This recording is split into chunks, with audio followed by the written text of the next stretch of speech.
The biggest misconception about the behaviour of children with special needs is that they are purposefully and willfully trying to be naughty. Is your child's mischievous behavior more than just a phase? In this video, you'll discover the hidden reasons behind challenging behavior in children and learn effective strategies for managing it. Welcome to the Water Prairie Chronicles, a podcast for special needs parents. I'm your host, Tonya, and I'm glad you're here. My guest today is Suzie Forbes, an occupational therapist, mental health care practitioner, and fellow parent. Suzie is an award-winning speaker, parenting coach, and an author, and she brings a wealth of experience and knowledge to the table.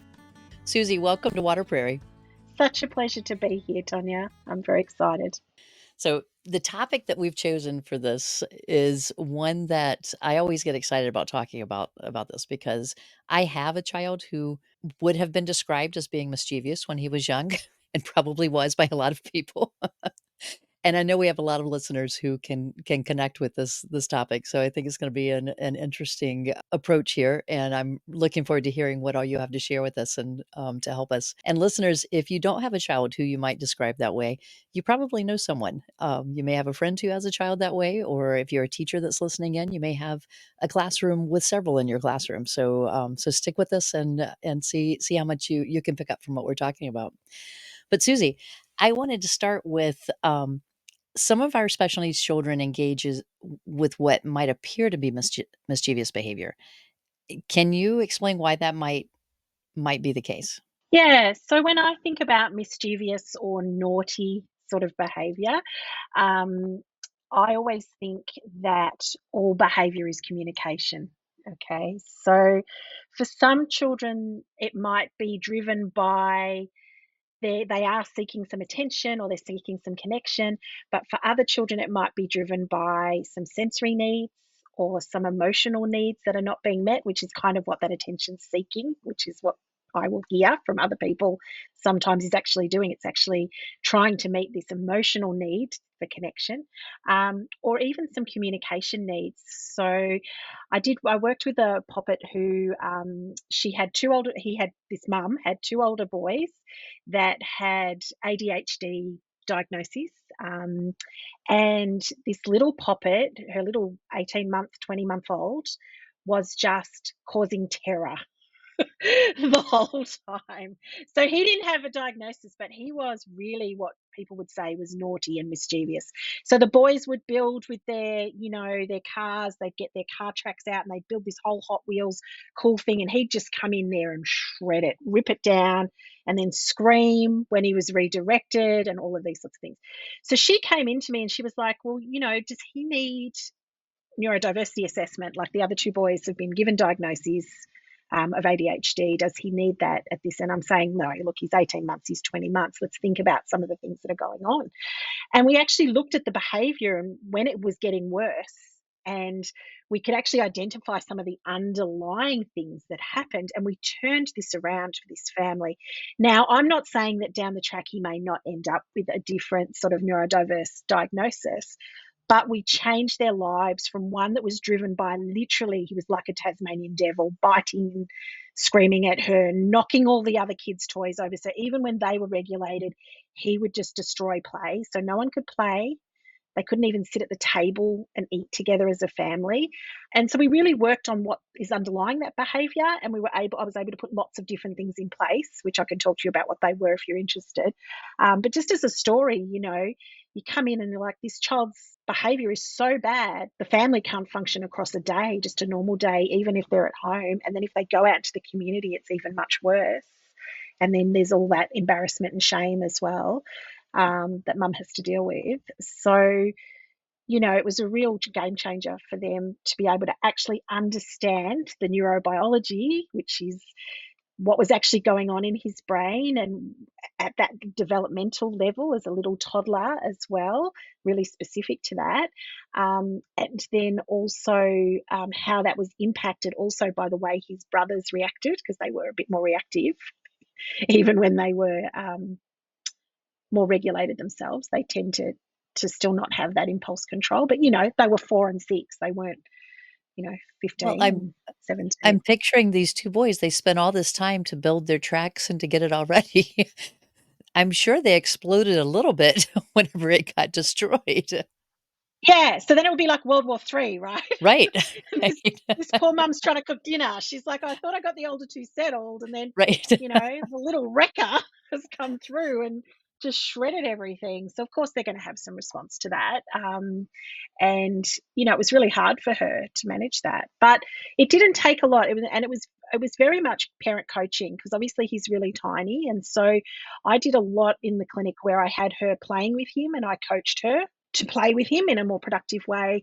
We also developed some ways because he had very little language. So I made sure that he then got a referral to a speech therapist as well, because his communication was really very, very simple, even for his developmental level. So we also created transition cards. So, if we're going to go off to kindy in school, because this poor kid, he'd be in the middle of something and then he'd just be being picked up and dragged because he's got to go to preschool and the elementary school, and he's just running there, and then mum goes to the supermarket and he's in full meltdown by then, right? Because he's had to do like 3 trips. Well, and all he wanted to do was actually play with his things that he had started to play with in the morning, but he got scooped up and gone. And as soon as we started warning him, so we had a picture of the preschool and we had a picture of the elementary school, we had a picture of the supermarket, like the places they went, right, on a regular basis, and mum would give that to him 5-10 minutes before they had to leave. This was a game changer. It was about communication. He didn't really understand, oh, we're getting ready to leave. These are the signals and all of that sort of stuff. And then he actually was able to, and then I said to her, then you take it from him when you go and you give him a transition toy. So we created a transition toy that he was able to hold then as he went into school. And then there was a different one, to go into the preschool. And there was a different one to go into that he held when he went around the supermarket with mum. And it made a huge difference for him and for them. He's this really naughty behavior that's out of control and causing all sorts of trouble for all of them, to something that was actually workable by putting into place routines that he could understand, by putting into place simplified communication systems that he could use to say, I'm mad, and we did a bit of sign as well until he could get into the speech therapist for him to actually say those words. And yeah, just a few little tweaks around the way she was playing with him, and then also, got the other kids involved. So I'd get her to work with the three of them and play while I coached her, and it really shifted a lot of things for all of them. When that's I was gonna ask about the sign because I know, when my children were young, some of the best advice that we were giving was to help them with communication before they were ready to speak. So with my daughter being the first, we did the baby sign with her, and she was an easy baby anyway, so it was an easy transition. I think she was maybe 9 months old and could pretty much tell us anything that she wanted, and then as she began talking, now she was 18 months old and just beginning to talk, so both of my kids were a little bit later in speech, but my son, instead of doing the sign, he made his own caveman talk, and so he found his ways to communicate, but he would get frustrated faster because of that communication, and they could receive the language, but they had a hard time sending it back to us, and so that's where those pieces were. And that's what was happening for this little fella. He was frustrated because he couldn't say, "Hey, no, I don't want to do that. I want to finish this," and there was no way for him to negotiate that at that point. So, um, we worked out ways, and he did then. Once we got sort of the behaviour, he didn't really have strong sensory needs, so that's another driver of what we look at as mischievous behavior sometimes kids are actually just seeking sensory input that's going to be soothing and calming and regulating for them. So we know, in terms of that neurobiology, we will seek what helps us soothe. So, we think of that automatic when we have a baby that's crying. What do? We swaddle them up and give them deep pressure. We hold them so they can hear our heartbeat and feel our breathing and our co regulation, my calm heading to your chaos. And then we often rock them, which is that rhythmic movement that is soothing and calming. Yeah. So often kids will choose, there's so often, I work in a school environment as well as doing my parenting private practice, and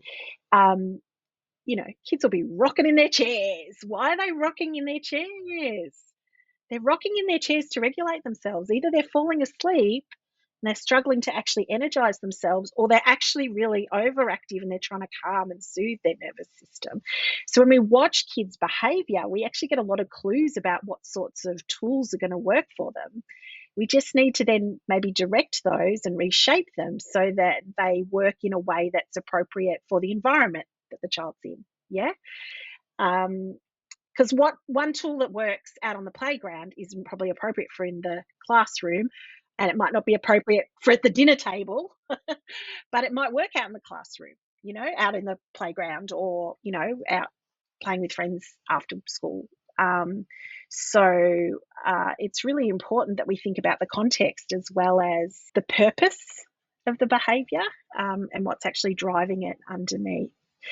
So the three main things that I think drive behaviour are these sorts of sensory needs, an emotional need, which we haven't talked about so much at the moment, and then that communication need, which was that story with that little poppet that I was talking about, that little boy. So in terms of emotional needs, we have a drive, we have a neurobiological drive for connection. Like the very first thing your baby wants is to see your face and to see what's happening with your face and to feel your face and to have that touch and to hear your heart. That's what a baby wants. When they're born, they're driven to it. And we know from the still face experiments and from lots of experiments, lots of psychological research, that when we withdraw connection from children, they become very dysregulated. They lose their postural control. Their eyes skitter everywhere. They actually push towards the periphery, because they're getting into a stress response. Their eardrums actually soften and they're looking for loud sort of danger sounds rather than tuning into human talk. We know these stress responses are occurring.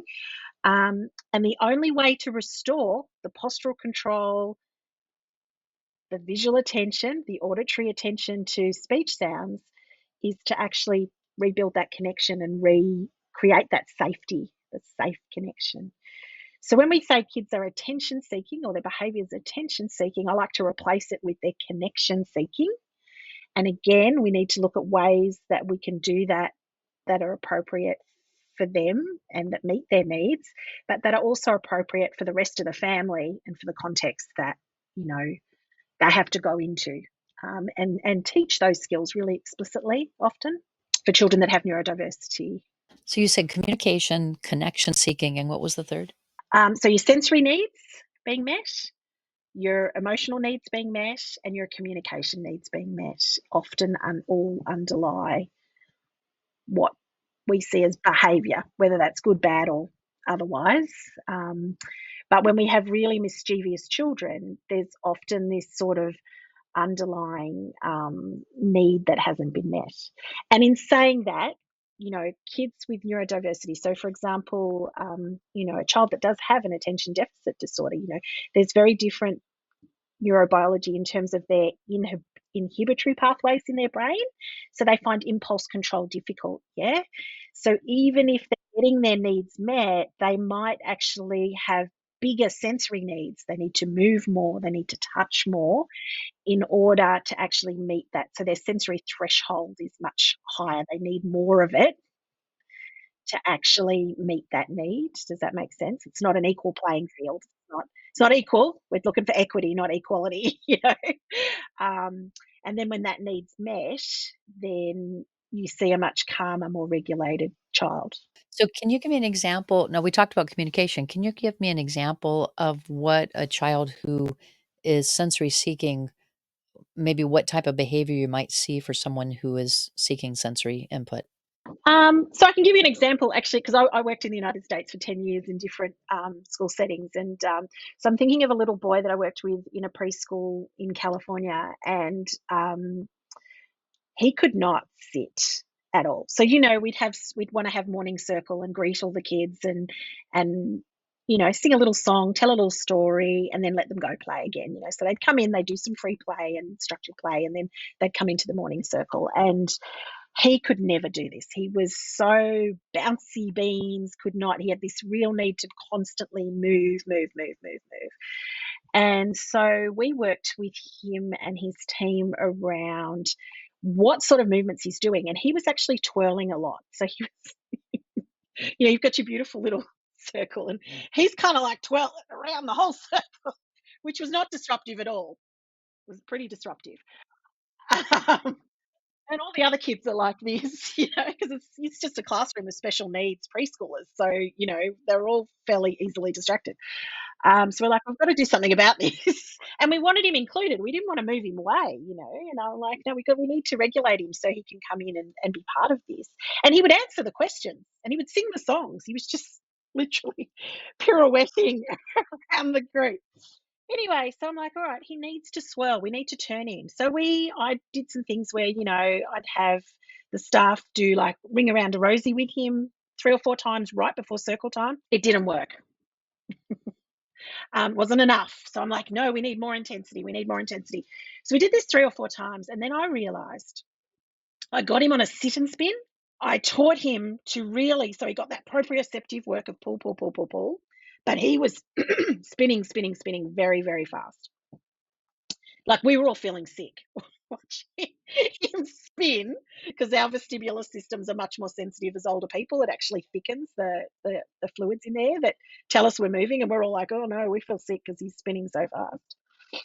And then he'd change direction, go the other direction. Like it was really intensive. So he would do that for 5-10 minutes before circle time. Then he could sit for the first 5-10 minutes of circle time.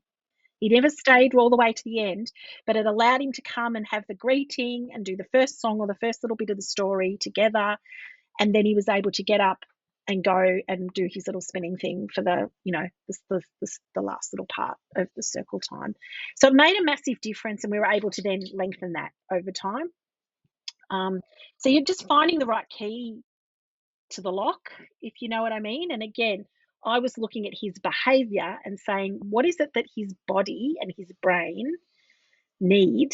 And that seeking of that pirouetting really told me he needs to spin. We need to activate that round and round and round. How do we do that in a way that we can actually, because we know about the vestibular system, it has there's a residual effect is probably the right term. So that when we activate the vestibular system, which is the movement system, the one that tells us where we are in space, whether we're going up and down, backwards and forwards, round and round, and that our head is upright against gravity, basically, is what it's measuring. Once we activate it, it actually has a residual tail. So we can activate it really strongly, and then we can hope that functionally we can come to the table and have dinner, which is what his mum did. So at home, mum was able to then use the sit and spin as well, and then we could sit at the dinner table at least for 5 or 10 minutes before we had to get up and dance around again. So again, they could sit at the table and go, how was your day? Everybody, and just have this sort of family together, even if it was only 5 or 10 minutes. And then we can slowly increase that time as he matures and gets older, and his nervous system matures, and with that intervention of that ongoing vestibular input, the movement that he was seeking, it met a need. But we just had to get intense enough. Often people give up before they get intense enough. So you're saying that so we're talking about a preschooler at this point. So by the time a child like our spinner here is maybe in 3rd or 4th grade, will the need just be lesser, or will it be that he can stabilize for longer after having a spinning session? So both of those, and the third one is he probably knows better compensatory strategies as well. Yeah. And that spinning's obviously going to look different because you're not going to put a high schooler on a sit and spin. Yeah.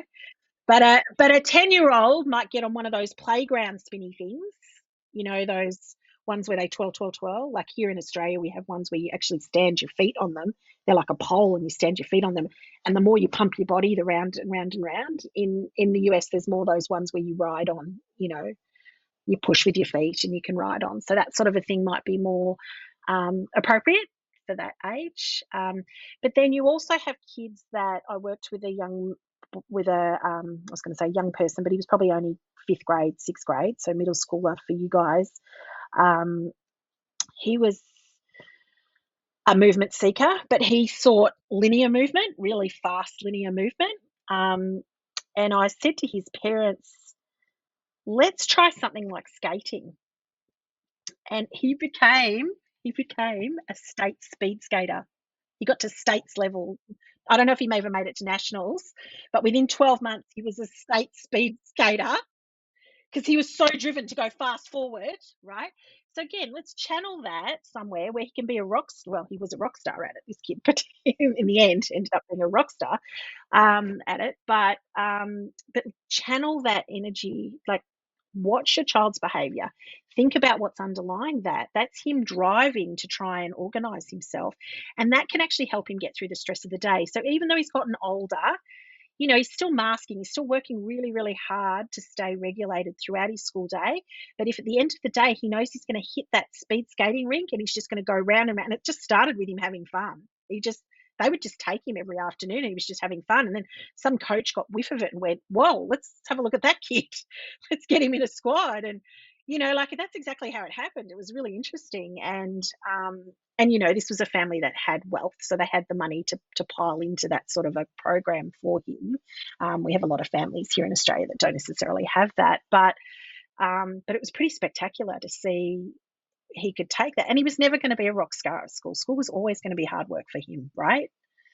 And even at home, he was quite withdrawn and not engaged. He was quite a passive kid. So other than this drive to move forward very fast, he wasn't silly. He got through school, like he could read, he could write, he could do those things. But he didn't have a lot of friends. He didn't have a lot of interest. But this thing became really powerful for him. How many children and even adults, their knee is shaking all the time, or they're tapping their pencil against the table or something, it's like looking at this, if we can see these kids for who they are, and that it's an input. Yeah. Or the old. Now that what you just did, if my son had a clicker in his hand or something, he would have been happy as a lark in high school because anything he ever had in his hand, they always took away from him. So what's cool nowadays is you can get like I often get this. You can get a silent clicker on a pen, so they get the feel of it, but they don't get the noise. There's pens now that have got the fidget on the end of it, so it's got like a spinner and then a clicker and a spinner, so it's like a fidget cube but on the end of a pen. There's a lot of options now, and it's a lot more acceptable. It's actually expected as an accommodation. We call them adjustments in Australia, but they're accommodations in the United States. I worked in your schools for 10 years while I lived over there, and it's expected that that's actually provided if that's going to help a child learn. And so the way I teach that is as I talk about tools, like so they're calming tools or they're energizing tools or they're regulating tools. But as soon as they distract you from what you're supposed to be doing, so tools help us to regulate ourselves. But as soon as they distract us from what we're supposed to be doing or what we're meant to be doing, what our goal is right now, they become a toy. And so we don't have toys in classrooms usually, other than, really early childhood ones, obviously. But we do need to have tools to regulate. And so, teachers are really great at taking those and going, yeah, actually, and you were a teacher as well, so you would know if that's going to help, this particular child focus more and get the work done that I want them to do. Yeah, I'm happy for him to stand. I've put in classrooms, I've asked for them to put, let's put a standing desk here. So, if you're in a grade 1 or 2 classroom, let's pop a grade 4 or 5 table in here for this student, pop a spot on the ground where he has to kind of keep his feet inside that line that you've drawn, just use tape or whatever. So he's not running all around the place, and then he can stand and move. We've put fit balls in place. Yeah, all sorts of things, all sorts of adjustments you can make depending on the child. Yeah, because now they have the wiggle seats, that little bubble that they can sit on. They have bouncy balls that they can sit on, things like that. Um, when I was a kid, none of those things were there. But I can remember even in high school going to the school and working with Christopher's team and saying, "Can we can before he takes a test, can he do some jumping jacks out in the hallway? Let's wake up his brain, let's get him reconnected to get back in there again." And part of that is because he also was battling with narcolepsy and trying to get his brain back engaged so that he wouldn't sleep through a test. But I was substituting before that point even, but I can remember moving students who had a preferential seating, they had to sit by the teacher, and moving them to the back of the class so they could stand up. And they had 2 assignments. They could either sit right in front of me or they could go back there. But that gave them a chance to move and to get up, or even sending a student into the hallway and having them run to the back door and back so I could time them to come back in again. Everyone else is thinking they're in trouble, but no, we're just getting them them back together again. But there's so many teachers even who they don't have this type of training. They don't know that this is the easy fix. It doesn't have to be a punishment that's coming in there. No, and I think what we need to understand, and what I often talk to parents about, as well as what I've often talked to teachers and other therapists about, therapists that I've done supervision for as well, is that if we think about behavior consequence only, like we forget about the antecedent part, the driver, right? If we just think about behavior consequence, and then we use what we call a behavior, like a consequence, usually people see as a behavioral consequence. So, you know, you did this that was naughty, so this is the bad thing that's going to happen to you now. This is the punishment that's going to happen to you now. If we do that and a student's or a child's behavior, even as a parent as well, doesn't change, guess what? The need wasn't behavioral. The need wasn't just driven by, I want to be naughty and make your life. There's one of these other needs underlying. And so unless we can go back and think about what is it that's driving the behavior that we see. So if you try the consequence, you can try it, you can try punishment, but often the punishment doesn't work. And even when a punishment does work, it only works when the person, the punisher, is present. So you think about the example of that is a speeding ticket, right? We all speed, everybody speeds. Like it's, we don't mean to, we just get in a hurry and we forget. Yeah. But if we see a speed camera or we see a police car, we automatically slow down, even if we're not speeding, right? Because the punisher is there, right? We're going to get a ticket, we're going to get a fine. So, but when they're not there, we forget and we just kind of, go at the edges of it. So we know that punishment generally, unless the punishment's extreme, really only works, and the psychological research says this very clearly, really only works when the punisher is present. So, unless you want to be a teacher or a parent that has to stand over their child all the time, which nobody wants to do that, that's exhausting. We're tired enough as is. There's enough going on as is. We don't want to be doing that. We actually need to empower our kids to learn to self-regulate. And the way we do that is we co-regulate for them when they're little or they're first developing these skills. So, if we have some neurodiversity, we might take a bit longer to learn these skills and we might need co-regulation for longer. And to be honest, I'm still co-regulating my 20-year-old son sometimes when really big things are happening for him. It's a lot less intense, it's a lot less involved, but sometimes I just need to physically be present and sit next to him and let him work through it. Still at this age. So if we don't necessarily have to let go of that co-regulation, and then the self-regulation, they need to be able to drive it. So like that example you gave of your student where they could sit in front of you and work, or they could get up and stand and move at the back of the class, what you're actually doing is you're giving them a choice so they can get their voice in there and they can start to go, actually, this isn't working for me, and be aware of that. Because so many families I work with and at schools as well, the kids that I work with, they don't have that awareness. I'm starting to dysregulate. A lot of kids don't actually know that.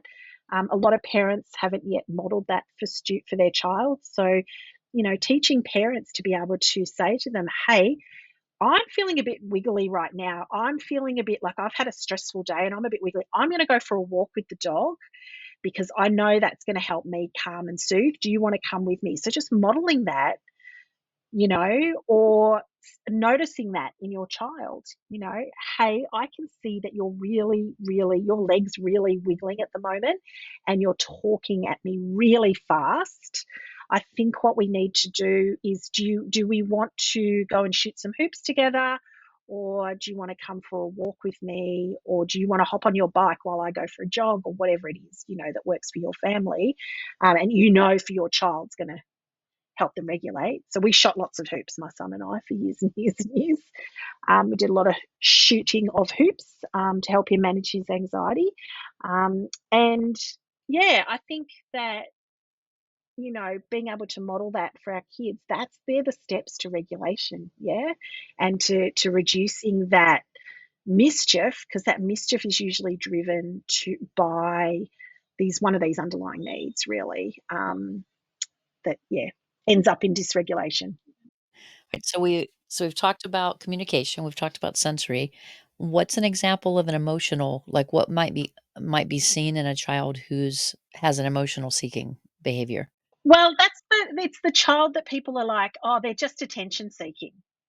People automatically will say that, they're dragging on your arm all the time, or they're, clinging, or they're wanting to talk to you all the time, and you're trying to do things and you're like, "All right, give me 1 minute," but they're here and they're just constant, or they're doing really extreme things like cartwheels in the middle of the supermarket, or, maybe that's acceptable in your I don't know, that's probably not a really extreme, but a cartwheel in the middle of a classroom probably is, or in the library probably is, like, so they're doing some really extreme things, and people are sort of like, hey, they're just attention seeking, or they want to talk about themselves all the time, and really probably they're connection seeking. I think that when we can actually recognize it as that and go, hang on, what can we do about this? And something I've done with a lot of parents that I work with is um, sort of do like I call it like a 15-minute play time. So, for little ones, that could be a play time. For older ones, it could be, something that they define. So it might be that you're going to do, a manicure with your daughter who's 10 or 15 or whatever, or you're going to, do each other's hair, or get her to do your hair, or, get your son, like the shooting the hoops that I used to do with my son, because he loved to do that, but it was also very regulating for him, right? And so this 15-minute playtime, but it's really just a connection time. It's really like I'm gonna, and it needs to be, so for me, the 15-minute playtime needs to be child led. So the child sort of needs to be driving what's of interest to them, or you need to choose something that will be of interest to them. I spent a lot of time building Lego with both my kids as well when they were little, just to do that connection, co-regulation time. And I love Lego. I love Lego and I love colouring in. I can do those two things for hours and hours and hours.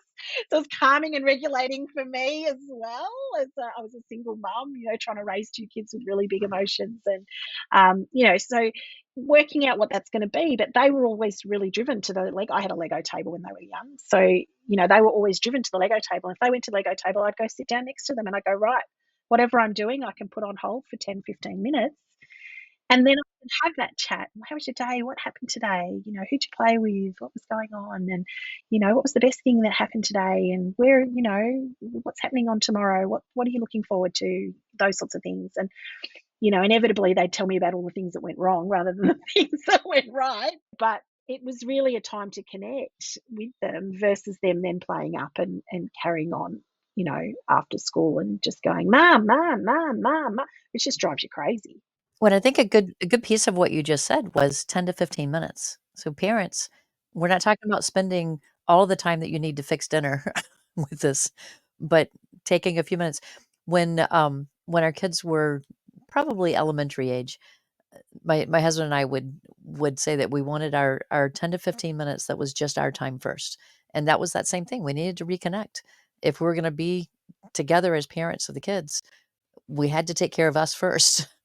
And it seemed like a long time, but it was, I mean, for the kids it did, but it was at least a time to check in with each other, and we need to do that with our kids. I think that's great advice.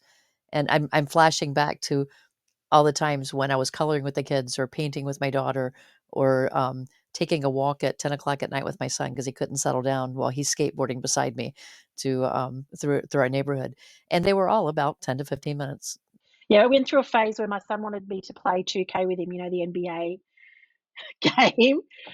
So I'd play that with him. Well, we would play for 15 or 20 minutes, and then I'd be like, I've got to go because it was so hard. I found it so, he'd give me the best team and he'd have the worst team and he'd still thrash me like I'd be murdered on the court. So I did get a little bit better at it over time because I did practice it with him because it was something he loved to do, right? So sometimes you go, oh, I really don't want to do this and I've got lots of other things to do. But really, when you invest that 15 minutes, and it really needs to be like you're saying with you and your husband, it really just does need to be 15 minutes one on one, like with each child if you can. Um, and it doesn't have to be all of them every day. So I've had some families where they'll actually do the two younger kids alternating days, and then the older child that had more needs, they actually put the two younger ones to bed early, and then he would have his 15-20 minutes with mum or dad, and again they would switch out depending on when the other parent was home. um, with him then one on one, and he was like the big kid. I get the big kid time, like so he could wait because the other two got theirs earlier, yeah. Because waiting was a big issue for that particular child. Well, and I'm thinking too, we're talking about kids who need some extra help. Every kid needs this with their parents and with their family. So don't wait to see these seeking behaviors, implement it now, even if your child's a baby right now. You aren't gonna get these years back, so enjoy it as you're going through, and it sounds like you, even as a single mom, you still had that time with your boys, and look at the relationship you have now, as well, and I feel the same way at 21 and 23. I I still enjoy time with my kids. I've actually got an interesting story about that, about my daughter. So my second child is now 17. She's a girl. She when she was born, so it was a very busy world. I had a 3-year old. I had been quite unwell with my pregnancy with her, and it took me a while to recover as well. But she used to do this thing even as an infant. So you're saying even as a baby, right? So, and really great to do this when they're even babies because you prevent a lot of secondary stuff from happening. Yeah, further complications and compounding things happening down the track. Um, and behavior appearing. But she used to do this thing where she'd wake up at 1 a.m. for a feed, which is fine, except she would be in party mode from 1 a.m. to 3 a.m., which was, I think, just rude. I just wanted to go back to sleep. But it took me a little while. And then I realized she never had one on one time with me, right? She was like, it's dark, it's quiet, there's nobody here. I just want to play with my mama. I just want my mama. I just want mama's face. I just want mama. And she wanted to touch me and, play with and giggle. And she's like, just wanted to play. Like she was in play mode. So I started actually mindfully doing this with her, and going, all right, well, I'm going to spend 10, 15 minutes one on one with her while the older one was at preschool and, everything else was taken care of. I'm actually going to put down all the chores I need to do just for 10, 15, 20 minutes every day. And I'm just going to have a play session with her. And the night time, she still woke up at 1 and had a feed, but she'd go back to sleep really quickly. Um, and she's still to this day. And then she sort of moved to this, it would occur at bedtime. So we would go through all the bedtime routine. I'd be sitting in there saying goodnight to her, and then she'd want to talk to me and tell me everything about her day. But she'd have held it together all the way to then. And I'm like, it's 9 o'clock at night. I need to go and do work. Like I had to do work notes because I was running a private practice. I was a single mom. So I would see kids during the day and then do all my kids stuff, get them to bed, and then I'd do all my paperwork from my business. So often from 9 till 12, I was actually working. I'm like, I just want you to go to sleep so I can, do this. And she worked out that that's when she could get me one on one and tell me all these things. So there's a few things I did to regulate myself because that's a core part of it, right? Because as soon as I pushed back on her, she'd become very dysregulated. And then I'd have to deal with her being distressed and upset. And you haven't heard me, you haven't seen this. This is that seeking connection. So whether they have special needs or not, she's got some sensory issues, she's got some other sort of medical needs, but she's, she's pretty neurotypical otherwise. But she still needed this one-on-one time. And so I pulled her bedtime routine back a little bit, and then I just designated and said, right, well, if she wants to tell me this stuff, I'm going to listen. I'm going to hold space for her. I'm going to let her tell me this stuff. I don't have to solve the problem. She actually doesn't want a solution.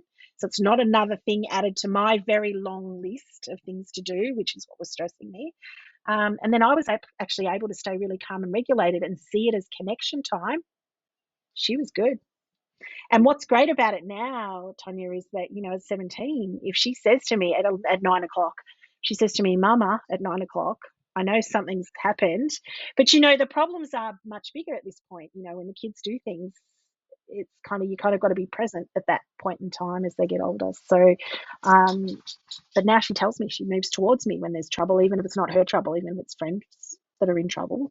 She moves towards me rather than away from me because we established that routine from young that I would just listen to her when she needed that connection. So, and her behavior would ramp up if I didn't give it to her. Well, that's the part that I value about my relationship with my kids at this stage, is that I feel they're transitioning into adults. They're gonna be out the door completely in the very near future, but I'm able to witness them make this transition and be part of it. They come in, they want to tell us about what they're thinking, what they're feeling. And when they're concerned about a friend, they come in and share things with us. And it's fun to have that level of connection with them. And it starts when they're young. You're right. And I think a lot of our listeners will relate to this because they've had to spend more time helping their children when they're younger. So I think you naturally start building those bonds, and you learn to communicate with each other because you've been that advocate that was there with them through thick and thin, and you see them for who they are.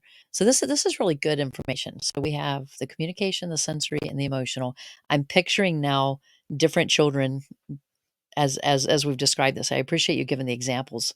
I think it's really important too that families know that, they're experts in their kids. They really have a handle usually on their kids. And I've been in lots of care team meetings and meetings at schools and meetings where parents have been present and their voices kind of been quiet, even though I know they know their child better than any other. I worked with one family again in the US where the little boy presented. So we would do intake assessments at 3 to decide whether they were eligible for, your special day preschool type situation. And this little boy came in and he was clearly hard of hearing or completely deaf. He could not pass any of the screenings. We were banging things behind his head and he was not reacting in any way at 3. So this is quite significant because he's, that window of developing your language. You got to get it in that 0 to 5, right? So because they didn't know that, they hadn't signed, they hadn't done alternative language with him to develop that language base. And then when we spoke to the mum was like, "Oh no, I always thought there was something wrong with him. He wasn't talking." So her mama's gut was she'd taken him back to the pediatrician multiple times, and the pediatrician, because he was just grunting, he wasn't, using language. He would point, he would signal that he wanted something, but he didn't have any formalized real language. And it was really a situation where she was kind of shut down by an expert, but she didn't feel she had the knowledge or the expertise to say something. But she knew in her gut the whole way through something else was going on for this child. And, we just shipped him straight down. We were lucky in our school district. We actually had an audiologist in the team. And so she just took him straight down and tested him and just went, "Nah, this kid can't hear anything. He's got a severe hearing loss." And so that then, cascaded into a whole bunch. And yes, of course, he came into a preschool environment. We taught him to sign and all of those sorts of things, and we made up a lot of lost ground. But um, it's a situation again where I sort of am like, as a parent, if you've got a gut feeling that something's going on with your child and you're not getting the right answers, talk to other professionals, like talk to multiple people, because someone might recognize something in what you're saying as well. I think it's really important that we empower parents, and that's why I'm now parent coaching more than doing direct work, because I really feel strongly that we need to empower parents to be a key part of this whole conversation and be able to not just advocate for their child, but actually really be attuned to their child and understand what their child needs, because we see much better gains, whether they have neurodiversity or not, or other disabilities, but also that they can advocate with the knowledge and be grounded in the knowledge that they have that real nuanced understanding of that particular child. Talk a lot about trusting your instincts. Parents, you know your child better than anyone else. And so many times we've had guests on, and my own experience was the same way, in having to push a little bit to get what you know that your child needs. The best case situation is you're wrong and they're just fine. The worst case is you push for it. Now you got them the help that they need, and you have the help that you need to be able to parent them better. So always follow those little cues that you know that you're seeing. Yeah.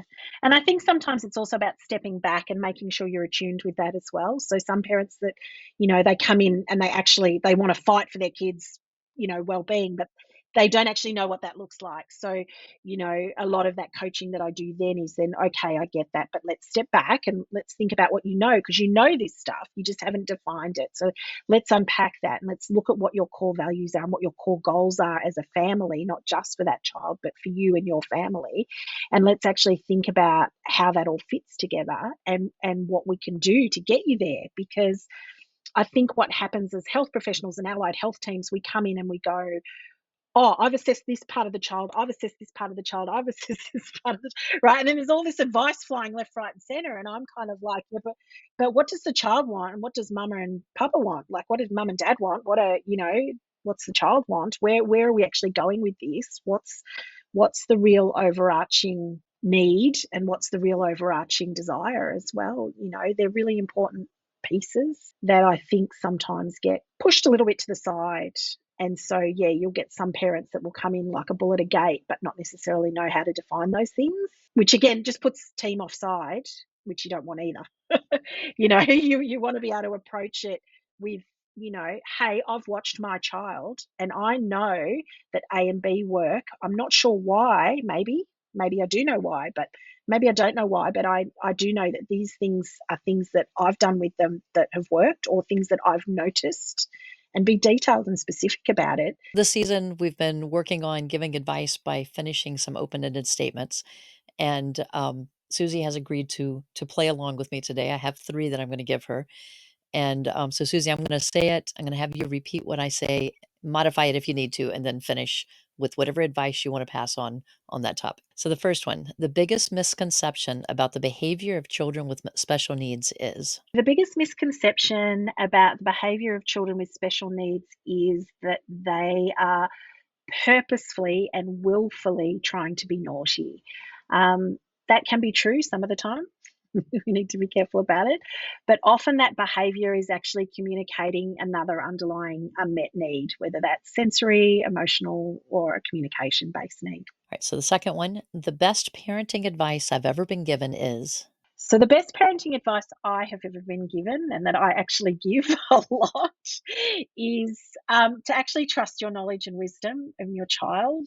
By the time you're the child 6 or 7, you actually have a PhD in that child, is what I say, and you know their strengths and their needs and their triggers and their tools that work for them the best. You're the expert.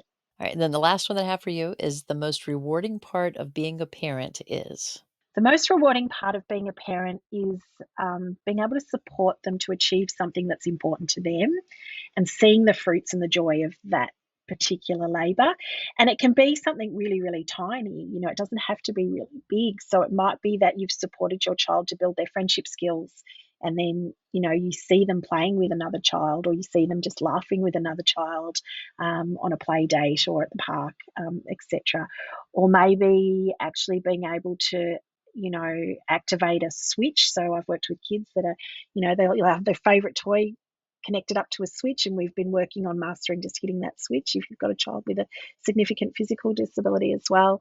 And then just the smile on the face when the toy starts dancing and playing the new music and stuff, or reading a book with them that is their favorite. I know when I read all the Harry Potter series with my kids, they were really little and they just could not wait for the next chapter, so, and the snuggles that comes with that, and they were just, and I would stop and they would try and anticipate what was happening next, and just all that connection time around that, was so joyful for us, as well. Something really simple as reading a book.